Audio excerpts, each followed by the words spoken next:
Hi സുഹൃത്തുക്കളെ, AR ഓട്ടോമൊബൈൽസിൽ നിന്നും ARC അതാണ്. വളരെ വേദനയോടുകൂടിയാണ് ഞാൻ ഇത്രയും കാർബറേറ്ററുകൾ നിങ്ങളുടെ മുന്നിലോട്ട് എടുത്തെറിഞ്ഞത്. ഇതിൽ കൂടുതലും റോയൽ എൻഫീൽഡ് വാഹനങ്ങളുടേതാണ് ഈ കാർബറേറ്റർ ഇതിൽ കിടക്കുന്നത്. കാണും കഴിഞ്ഞ ഒരു 1.5-2 മാസത്തെ എൻ്റെ ഷോപ്പിലെ കാർബറേറ്റർ മാറലാണ് ഇത് കാണുന്നത്. നിങ്ങൾ കാർബറേറ്റർ മാറലിലൂടെ എനിക്ക് ലാഭം ഉണ്ടാകുന്നില്ലെന്ന് പറയാം. അതിലുപരി മാനസികമായ ബുദ്ധിമുട്ടും സാമ്പത്തികമായ നഷ്ടവും എനിക്കുണ്ടാകും.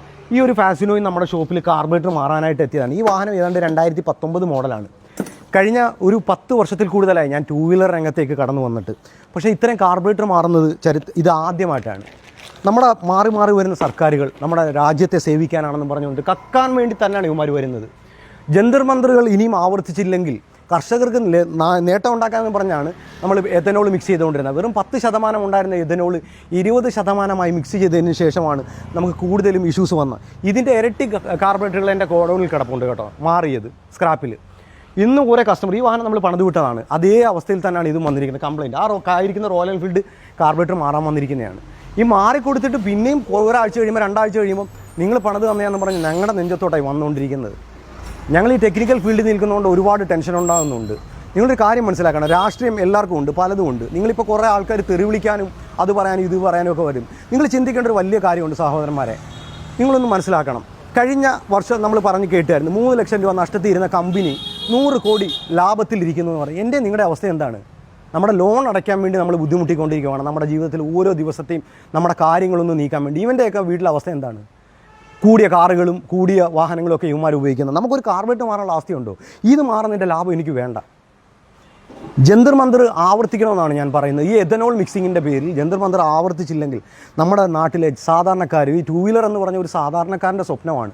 അതാണ് ഓരോ ദിവസവും ഇല്ലായ്മ ചെയ്തുകൊണ്ടിരിക്കുന്നത്. എന്നും വാഹനങ്ങൾ വരുന്നത്. എല്ലാ വർക്ക്ഷോപ്പുകാരും നിങ്ങളിതിൽ കമൻറ്റ് ഇടണം. കമൻറ്റ് ഇട്ടില്ലെങ്കിൽ ഇത് വല്ലാത്തൊരു ബുദ്ധിമുട്ടിലേക്ക് പോയിക്കൊണ്ടിരിക്കും. എല്ലാവർക്കും ബുദ്ധിമുട്ടാണിത്, സാമ്പത്തികമായി വലിയ ബുദ്ധിമുട്ടാണ്. ഇതിപ്പോൾ ഈ മാറുന്ന കാർബറേറ്റർ 2900 ആണ്. ഇതും വന്നിരിക്കുന്നത് E20 എന്ന് പറഞ്ഞാണ് വന്നിരിക്കുന്നത്.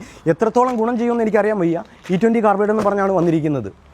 ഇതും ചിലപ്പോൾ 1-2 ആഴ്ച ഓടിക്കഴിയുമ്പോൾ ഇത് ഒരാഴ്ച വെച്ചിട്ട് കസ്റ്റമർ എങ്ങോട്ടെങ്കിലും പോയിട്ട് വരുമ്പോൾ വീണ്ടും നമുക്ക് തെരുവിളി വെക്കും. ഈ വാഹനം വ്യക്തമായിട്ട് കാണിച്ചു തരാം. വന്നേ, ഈ വാഹനം ഏകദേശം ഞാൻ ഒരു 1.5-2 മാസത്തിന് ശേഷം കാർബറേറ്റർ മാറിവിട്ടൊരു വാഹനമാണ്. ഈ വാഹനവും എൻ്റെ ഷോപ്പിലെത്തിയത് മിസ്സിംഗ് എന്ന് പറഞ്ഞ് തന്നെയാണ് വന്നത്. ഇനിയെങ്കിലും ഒന്ന് പരിഹരിച്ച് തരണമെന്നും പറഞ്ഞ് പുതിയ കാർബറേറ്റർ വെച്ച് കൊടുത്തതാണ്. ഞങ്ങൾ എന്ത് ചെയ്യാൻ പറ്റും? ഡെയിലി ഓവർഫ്ലോ ആണ് ചെയ്ത് കൊടുക്കുക, വീണ്ടും കംപ്ലയിൻറ്റ് വരിക. അപ്പോൾ നമുക്കിത് വിൽക്കുന്നുണ്ടെങ്കിൽ നേട്ടം ഉണ്ടാകും? ഒരു നേട്ടമില്ല. കർഷകനൊന്നുമല്ല ഇത് നേട്ടം. ഇത് അതാത് ഭരണാധികാരികൾ അവരുടെ ലാഭത്തിന് വേണ്ടി മാത്രം ചെയ്യുന്നൊരു പദ്ധതിയാണ്. അതുകൊണ്ട് നിങ്ങളുടെ രാഷ്ട്രീയം ഏതുമാകട്ടെ, നമുക്ക് രാഷ്ട്രീയക്കാർക്കൊണ്ടൊന്നും ഒരു നേട്ടം ഉണ്ടാകത്തില്ലെന്നേ. ആരെക്കൊണ്ടാണ് നമുക്ക് നേട്ടം ഉണ്ടാകുന്നത്? നമ്മുടെ നാട്ടിലൊരു റോഡോ അല്ലെങ്കിൽ മറ്റൊന്ന് പാലോ എന്തെങ്കിലും കൊണ്ടുവരും, എന്നിട്ട് വലിയ അഴിമതി അവർ നടത്തുകയും ചെയ്യും. നമ്മൾ സാധാരണക്കാരെന്ത് ചെയ്യും?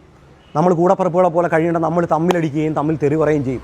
എൻ്റെ പാർട്ടി ഒരു പാർട്ടി ഒന്നുമില്ലെന്നേ. ഇവൻ്റെയൊക്കെ ഖജനാവ് നടക്കാൻ, ഇവൻ്റെ വീട് നടക്കാൻ, ഇവൻ്റെ വീട്ടിലെ കാര്യങ്ങൾ നടത്താൻ വേണ്ടി, ഇവൻ്റെ കുടുംബകാര്യങ്ങൾ നടത്താൻ വേണ്ടി ഇവന്മാർ ഇതുണ്ടായിക്കൊണ്ടിരിക്കുക. അല്ലെങ്കിൽ ഒന്ന് ചിന്തിച്ച് നോക്ക്, 3 ലക്ഷം രൂപ കടത്തി നിന്ന കമ്പനി 1 വർഷം കൊണ്ട് 100 കോടി വരുമാനം ഉണ്ടാക്കി മാറ്റിയെന്ന് പറഞ്ഞാൽ നമുക്ക് എന്താണ് അതിൽ നിന്ന് മനസ്സിലാക്കാൻ കഴിയുന്നത്?